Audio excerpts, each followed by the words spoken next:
أعوذ بالله من الشيطان اللعين الرجيم بسم اللہ الرحمن الرحیم۔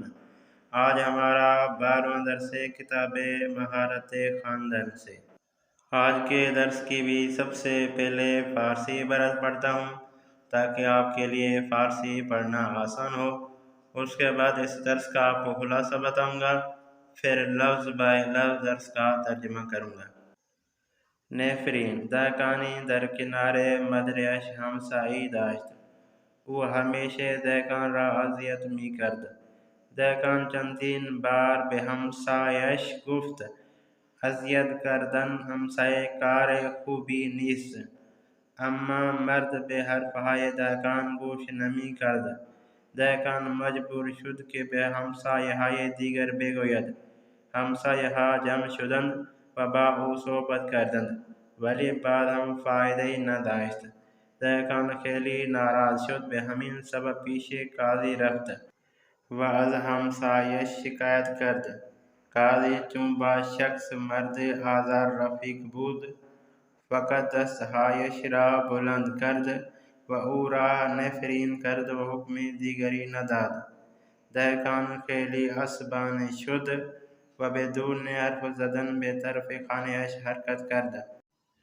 قاضی گفت کجا می روی؟ دهقان با عصبانیت گفت پیش همسرم می روم چون او بهتر از شما نفرین می کنند.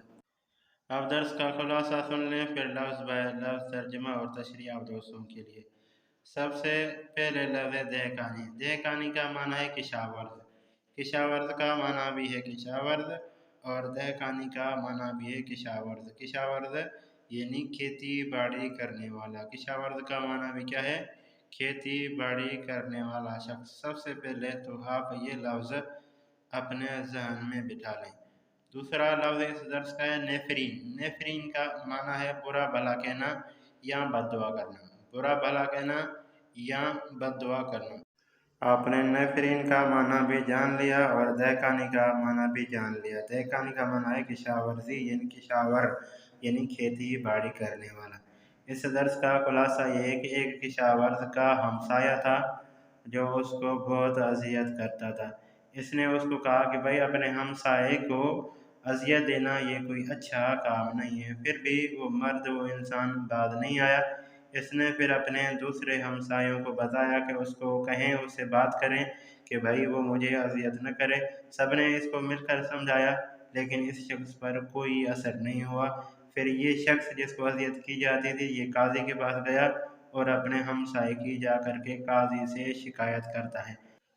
وہ شخص جو اذیت کرتا تھا وہ چونکہ قاضی کا دوست تھا، اس کا عزیز و اقارب میں تھا، قاضی نے اس کے لیے فقط نفرین کی یعنی لعن طعن کی، برا بھلا کا، بد دعا کی، اس کے علاوہ کوئی حکم نہیں دیا۔ جیسے اس شخص نے دیکھا کہ قاضی تو اس کے لیے کوئی حکم صادر نہیں کر رہا تو یہ خاموشی سے اپنے گھر کی طرف جانے لگا۔ تو قاضی نے پوچھا کہ بھائی کہاں جا رہے ہو؟ اس نے کہا کہ میں اپنے گھر جا رہا ہوں۔ کہا کیوں اپنے گھر جا رہے ہو؟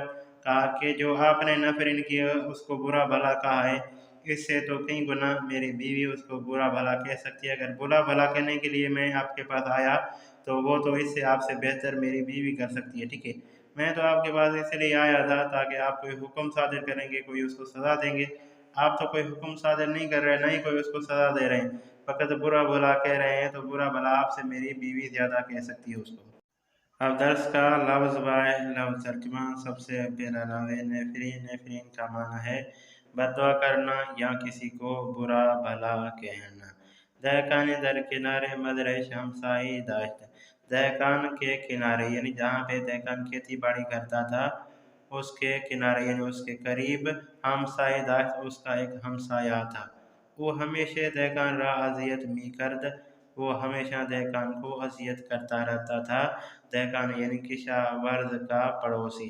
دہقان چندین بار به همسایش گفت اذیت کردن همسایه کار خوب نیست۔ دہقان نے چندین بار یعنی چند مرتبہ اپنے ہمسائے کو کہا کہ اپنے ہمسائے کو اذیت کرنا کوئی اچھی چیز نہیں ہے۔ اما مرد به حرفهای دهقان گوش نمی کرد، لیکن جو وہ شخص تھا وہ اس دہقان کی بات پر گوش نمی کرد